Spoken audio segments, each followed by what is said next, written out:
গরমের সিজন তো পড়েই গেছে, আর এই গরমের সিজনে ফার্স্ট ব্রাইট করতে চলে এসেছি আমি দুর্গাপুর, আসানসোল দুর্গাপুর। এখানে তো প্রচুর পরিমাণে মেকআপ আর্টিস্ট থাকা সত্ত্বেও কিন্তু এই প্রাণের শহরে কাজ করার সৌভাগ্য কিন্তু আমার হয়েছে। বৈশাখ মাসের ফার্স্ট ব্রাইট কোথায় আছি বলো তো? দুর্গাপুর। তোমাদের একটা কোশ্চেনই বারবার আমার কাছে আসে যে দাদা আমি হাঁপিয়ে গেছি, আমি আর পারছি না, গরমে কিছুতেই মেকআপকে স্টে করাতে পারছি না, অনেক বেশি প্রবলেম হচ্ছে, অনেক ঘাম হচ্ছে, ফাউন্ডেশন ব্লেন্ড করতে গিয়ে সরে আসছে, উঠে যাচ্ছে, কিছুতেই হচ্ছে না। এটা দেখো প্রত্যেকটা মেকআপ আর্টিস্টের সমস্যা, এটা কিন্তু তোমার একার নয়। তার জন্য কিন্তু একটা ভালো প্রোডাক্ট নলেজ থাকা দরকার তোমার, কিভাবে ইউজ করলে মেকআপটা অনেক বেশি লং লাস্টিং হবে। তার সাথে কিন্তু যে সাজবে মানে তোমার ব্রাইড, তার স্কিনে যেন ফেসিয়াল হেয়ার না থাকে, একটু খেয়াল রেখে কাজটা করো, কারণ ফেসিয়াল হেয়ার থাকলে কিন্তু সেই গ্লাস স্মুদি একটা ফিনিশ কিন্তু সহজে আসে না। আর অনেকে আমাকে জানতে চাও দাদা একটা গরমে ভালো টোনার বলো। টোনার আমার কাছে সব থেকে বেস্ট লাগে কিউটি বিউটি টোনার।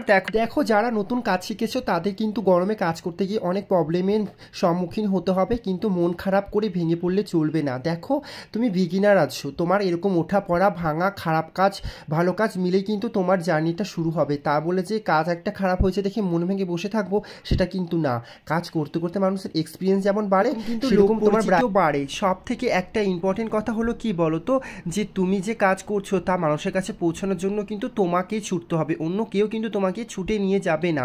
সেজন্য দেখো প্রথম তো অত লাভের আশা করে কাজ করলে হয় না, কিছু মানুষকে দেখানোর জন্য কাজও করতে হয় যে দেখো আমার হাতে এত সুন্দর ফিনিশিং আসে মেকআপে, তুমি তোমার স্পেশাল দিনে আমাকে বুক করতেই পারো, তাই না? আর আজকে কিন্তু আমি সেটিং স্প্রে নিয়েছি আরবান ডিকের, এটা কিন্তু খুব ভালো। আর হ্যাঁ, কাজ করার পর কিন্তু সবার কাছে তুমি রিভিউ নিতে যাবে না, কারণ তারা কিন্তু প্রত্যেকেই মেকআপে কোর্স করেনি, তারা কিন্তু মেকআপ সম্বন্ধে বুঝবে না। তুমি নিজে থেকে জাজ করবে যে আমি কাজটা কত সুন্দর ভালো করেছি, বা কাজটার মধ্যে আমার কী খুঁত আছে, যা করলে না করলে আর একটু ভালো হতো।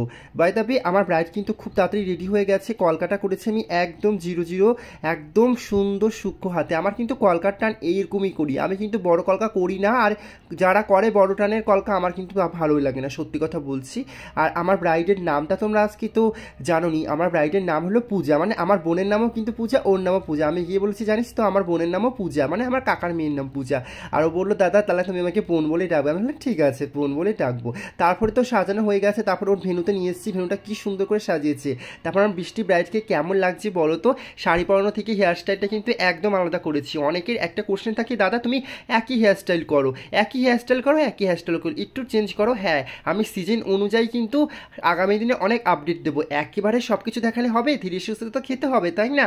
আর বাই দ্য ওয়ে তোমার স্পেশাল দিনে কিন্তু আমার সাথে যোগাযোগ করার জন্য ওপরে দেখো গরিব কাকুর ভাই প্রোফাইলটা আছে না, ওখানে দেখো নিচে professional makeup artist Ranjan Das আমার নাম, ওখানে দেখো আমার নাম্বার দেওয়া আছে, অবশ্যই কিন্তু আমার সাথে কন্ট্যাক্ট করে নাও।